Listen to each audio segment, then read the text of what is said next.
এরপর স্বাগত। রাজ্যে রক্তের ঘাটতি মেটাতে ইতিমধ্যেই বিভিন্ন জায়গায় রক্তদান শিবিরের আয়োজন করা হচ্ছে। উৎসবের মেজাজে চলছে রক্তদান শিবির। ঠিক তেমনি 14 বাধারঘাট চারিপাড়া শান্তিকামী সংঘের উদ্যোগেও আজ রক্তদান শিবিরের আয়োজন করা হয়। এই রক্তদান শিবিরে বিশেষ অতিথি হিসেবে উপস্থিত ছিলেন 14 বাধারঘাট বিধানসভার বিধায়িকা মীনা রানী সরকার সহ মেয়র কাউন্সিল বাপি দাস সহ অন্যান্যরা। আজ এই অনুষ্ঠানে একে একে প্রত্যেকেই বক্তব্য রাখেন। প্রত্যেকের মধ্যেই ছিল আলাদা উৎসাহ এবং উদ্দীপনা।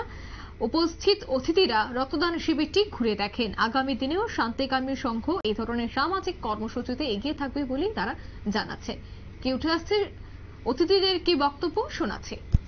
শান্তি সংঘের উদ্যোগে যে রক্তদান শিবির অনুষ্ঠিত হচ্ছে, এখানে উপস্থিত ছিলেন আমাদের মাননীয় মেয়র তথা রামনগর বিধানসভার বিধায়ক মজুমদার মহোদয়। এখানে উপস্থিত আছেন এমআইসি বাপি দাস থেকে আরম্ভ প্রধান উপপ্রধান পঞ্চায়েত, যারা এখন নতুন আমাদের গঠিত হয়েছে সদস্য সদস্যগণ। আমি একটি বার্তা দিতে চাই যে রক্তদান করেছি মহৎ কাজ, এই কাজের কোনো বিকল্প নেই। আগামী দিন যাতে সুন্দরভাবে আরও এই রক্তদানের স্বেচ্ছায় রক্তদানে এগিয়ে আসে, সবাইকে আমি আহ্বান রাখবো।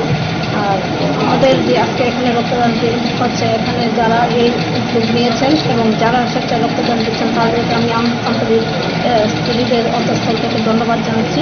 আগামী দিন যাতে ওনারা আরও এগিয়ে আসে এবং যারা মুহূর্তে রোগী আছে তাদের প্রাণ বাঁচানোর জন্য যাতে এগিয়ে আসে, এই কথা বলে